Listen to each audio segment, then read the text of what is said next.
Hello everyone, welcome back to Sri Bala Vantalu. ఈరోజు మన healthy recipes కరివేపాకుతో 3 రకాల టేస్టీ రెసిపీస్ని చూసేద్దామండి.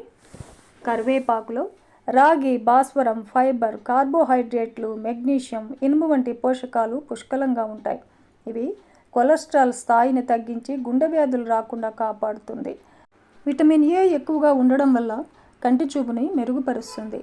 జుట్టు పెరుగుదల మరియు యాంటీ ఫంగల్ లక్షణాలు ఉండడం వల్ల చుండ్రు వంటి సమస్యలని తగ్గిస్తుంది. మధుమేహం, కిడ్నీ సమస్యలను కూడా తగ్గిస్తుంది. ఇంత హెల్దీ అయిన కరివేపాకుతో 3 రకాల రెసిపీస్ని చూసేద్దాం. మన ఫస్ట్ రెసిపీ కమ్మనైన పచ్చడి రెసిపీ అన్నమాట. టేస్ట్ అయితే అద్భుతంగా ఉంటుంది. వేడి వేడి అన్నంలో పచ్చడి నెయ్యి వేసుకొని తిన్నామంటే సూపర్గా ఉంటుంది. దోశ, ఇడ్లీ, ఉప్మా ఇలా టిఫిన్ రెసిపీకి కూడా చాలా బాగుంటుంది. కరివేపాకుని ఒక 2-3 సార్లు నీట్గా కడిగేసుకొని 1 కప్పు కరివేపాకు తీసుకున్నానండి. ఆరబెట్టాల్సిన అవసరం లేదు. 1 నిమ్మకాయంత చింతపండుని ఒకసారి శుభ్రంగా కడిగేసుకొని వేడి నీళ్లు వేసేసుకొని నానబెట్టుకున్నామంటే పచ్చడి మిక్సీ పట్టుకునేటప్పుడు ఆ వాటర్ని వేసేసుకొని పచ్చడిని మిక్సీ పట్టుకోవచ్చు. ఇప్పుడు స్టవ్ ఆన్ చేసుకొని ఒక ప్యాన్ పెట్టేసుకొని ఒక 2 టేబుల్ స్పూన్ల ఆయిల్ వేసేసుకోవాలి. ఆయిల్ హీట్ ఎక్కిన తర్వాత 1 టేబుల్ స్పూన్ ధనియాలు, 1 టేబుల్ స్పూన్ ఆవాలను వేసేసుకొని 1 టేబుల్ స్పూన్ జీలకర్ర, 1/2 టేబుల్ స్పూన్ మెంతులను వేసేసుకొని లో ఫ్లేమ్లో ఇవన్నీ కూడా బాగా వేయించుకోవాలి. ఇప్పుడు ఒక 6-7 ఎండుమిర్చిని 2గా కట్ చేసి వేస్తున్నానండి. మీరు మీ టేస్ట్ తగినట్టు ఎండుమిర్చిని వేసేసుకోవచ్చు. ఎండుమిర్చి కూడా బాగా వేగేంత వరకు లో ఫ్లేమ్లో వేయించుకోవాలి. ఇలా బాగా వేగిన తర్వాత ఎండుమిర్చి కూడా 1 కప్పు కరివేపాకును వేసేసుకొని మరో 2-3 నిమిషాల పాటు కరివేపాకును కూడా వేయించుకోవాలి. కరివేపాకు గలగలామనేంత వరకు వేయించాల్సిన అవసరం లేదండి. మీడియంగా వేయించుకుంటే సరిపోతుంది. చూడండి, ఇలా వేయించేసుకొని స్టవ్ ఆపేసి ఒక మిక్సీ జార్లోకి వేసేసుకుందాం. మీకు రోల్ అవైలబుల్గా ఉంటే హ్యాపీగా రోట్లో దంచుకోవచ్చు. ఇప్పుడు టేస్ట్కి సరిపడా సాల్ట్ వేసేసుకొని మూత పెట్టేసి మిక్సీ పట్టేసుకుందాం. ఇలా కొంచెం బరకగా మిక్సీ పట్టుకున్నామంటే రోటి పచ్చడిలాగా ఉంటుందన్నమాట. ఇప్పుడు వేడి నీళ్ళలో నానబెట్టుకున్న చింతపండు వాటర్ని వేసేసుకొని మిక్సీ పట్టేసుకుందాం. ఇలా హాట్ వాటర్లో చింతపండు నానబెట్టుకొని అదే వాటర్ వేసుకోవడం వల్ల పచ్చడి ఫ్రిడ్జ్లో పెట్టుకున్నామంటే 2-3 రోజుల వరకు పాడవకుండా ఉంటుందండి. మూత పెట్టేసి మిక్సీ పట్టేసుకుందాం. ఇప్పుడు పొట్టు తీసేసి ఒక 4-5 వెల్లుల్లిపాయలను వేసేసుకొని 1 కప్పు ఉల్లిపాయ ముక్కలను వేసేసుకొని మిక్సీ పట్టేసుకుందాం. ఒక పెద్ద ఉల్లిపాయ అన్నమాట. చూడండి, ఇలా మిక్సీ పట్టేసుకొని ఒక సర్వింగ్ బౌల్లో తీసుకొని పచ్చడికి పోపును కూడా పెట్టేసుకుందాం. స్టవ్ ఆన్ చేసుకొని పోపు గరిటెను పెట్టేసుకొని ఒక 2 టేబుల్ స్పూన్ల ఆయిల్ వేసుకోవాలి. ఆయిల్ హీట్ ఎక్కిన తర్వాత 1/2 టేబుల్ స్పూన్ ఆవాలు, 1/2 టేబుల్ స్పూన్ జీలకర్ర, 1 టేబుల్ స్పూన్ శనగబేడలు, 1 టేబుల్ స్పూన్ మినపగుళ్ళు, ఒక 2-3 ఎండుమిర్చిని తుంచేసి అలా వేసేసుకొని ఇవన్నీ వేగిన తర్వాత కొద్దిగా ఫ్రెష్ కరివేపాకును కూడా వేసేసుకొని ఈ పోపు అంతా బాగా వేయించేసుకొని పచ్చడిలో కలుపుకున్నామంటే కమ్మనైన కరివేపాకు పచ్చడి మనకు రెడీ అయిపోతుంది. హెల్త్కు చాలా మంచిదండి. చాలా సింపుల్ ప్రాసెస్ కదండి. ఈ పచ్చడి వేడి అన్నంలో కాస్త నెయ్యి వేసుకొని తిన్నామంటే టేస్ట్ అద్భుతంగా ఉంటుంది. ఉప్మా, దోశ, ఇడ్లీ ఇలా టిఫిన్ రెసిపీకి కూడా చాలా బాగుంటుంది. 2వ రకం రెసిపీని చూసేద్దాం. కరివేపాకు కారం పొడి అండి. వేడి అన్నంలో కాస్త నెయ్యి వేసుకొని తిన్నామంటే భలే రుచిగా ఉంటుంది. దోశ, ఇడ్లీ ఇలా దేనికైనా కూడా ఈ కారం పొడి చాలా బాగుంటుంది. ఇప్పుడైతే మరి ప్రాసెస్ని చూసేద్దాం.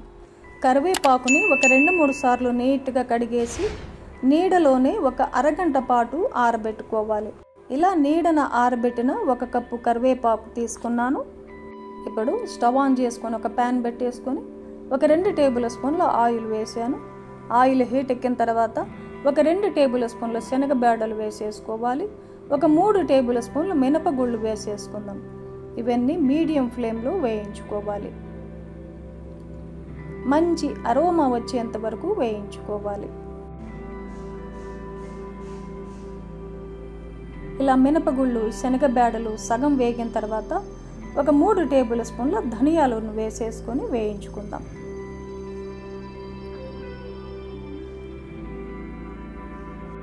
ఓపిక చేసుకొని మీడియం ఫ్లేమ్లో బాగా వేయించుకుంటే కరివేపాకు కారం పొడి చాలా టేస్టీగా ఉంటుంది. ఇప్పుడు ఒక 15 ఎండుమిర్చి వేస్తున్నానండి. ఎండుమిర్చి వేసిన తర్వాత ఒక 2-3 నిమిషాల పాటు వేయించుకుందాం. ఎండుమిర్చి వేగిన తర్వాత 1 టేబుల్ స్పూన్ జీలకర్రను వేసేసుకొని వేయించుకుందాం. జీలకర్ర కూడా వేగిన తర్వాత నీడన ఆరబెట్టుకున్న కరివేపాకును వేసేసుకొని మరో 2 నిమిషాల పాటు వేయించుకోవాలి.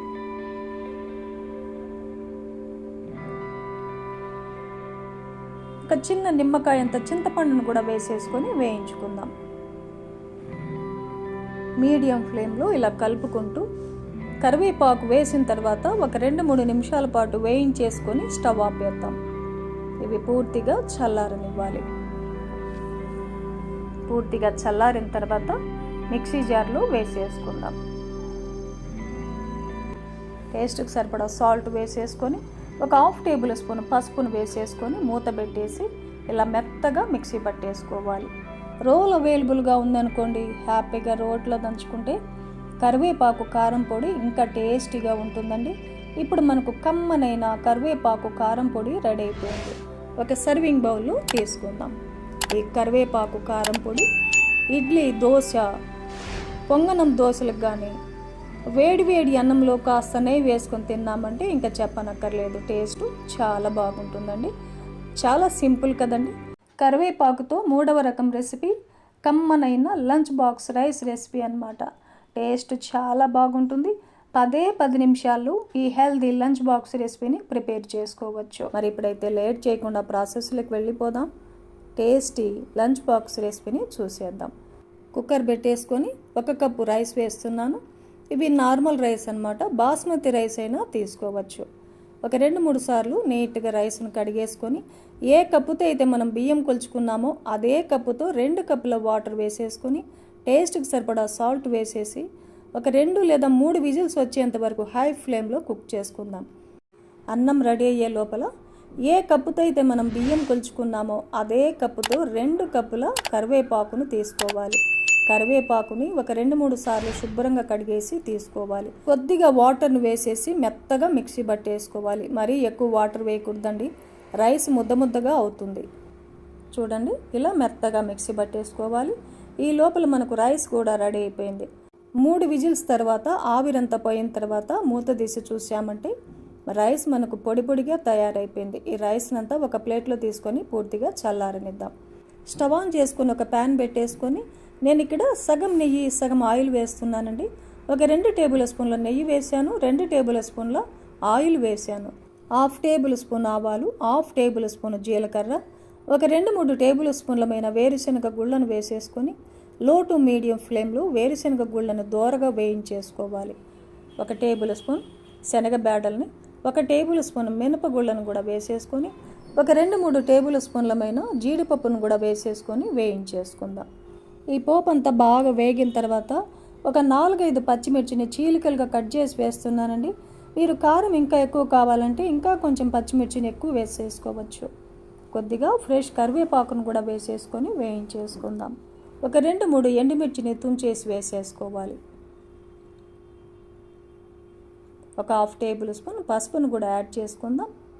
ఒక 1/2 టేబుల్ స్పూన్ ఇంగువను కూడా యాడ్ చేసుకుందాం. ఇంగువ వేయడం వల్ల మంచి ఫ్లేవర్ ఉంటుందన్నమాట. కరివేపాకు రైస్ టేస్ట్ కూడా బాగుంటుంది. ఇవన్నీ లో ఫ్లేమ్లో ఇలా వేయించేసుకొని మెత్తగా మిక్సీ పట్టుకున్న కరివేపాకు పేస్టునంతా వేసేసుకుందాం. కరివేపాకు పేస్టులో ఉండే పచ్చిదనం అంతా పోయేలాగా లో ఫ్లేమ్లో బాగా కలుపుకుంటూ వేయించుకోవాలి. కరివేపాకు పులిహోరకి 1 కప్పు బియ్యంతో వండుకున్న అన్నానికి 2 కప్పుల కరివేపాకు సరిగ్గా సరిపోతుందండి. ఇలా వేయించేసుకొని స్టవ్ ఆపేసి చల్లారబెట్టుకున్న రైస్ను వేసేసుకుందాం.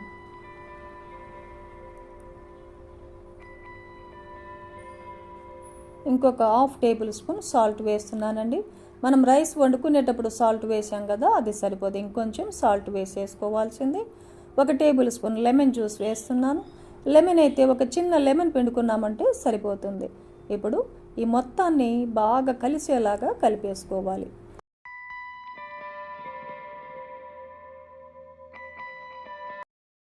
మనం కర్రీస్లో కరివేపాకు వేసామంటే తీసి పక్కన పడేస్తుంటాం కదా. ఇలా కరివేపాకు రైస్ని చేసుకుందామంటే హ్యాపీగా తినేయచ్చు. హెల్దీ అయిన కరివేపాకు రైస్ మనకు రెడీ అయిపోయింది. సర్వింగ్ బౌల్లో తీసుకుందాం. ఈ కరివేపాకు రైస్ని ఆనియన్ రైతా కాంబినేషన్తో తీసుకోవచ్చు. టేస్ట్ చాలా బాగుంటుంది. ఒక్కొక్కసారి రాత్రిపూట కూడా అన్నం ఎక్కువగా మిగిలిపోతూ ఉంటుంది కదండి. అలాంటప్పుడు మార్నింగ్ ఇలా కరివేపాకు రైస్ చేసుకొని బ్రేక్ఫాస్ట్గా కూడా తీసుకోవచ్చు.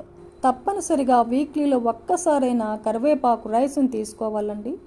ఎందుకంటే హెల్త్కు చాలా చాలా మంచిది కదా.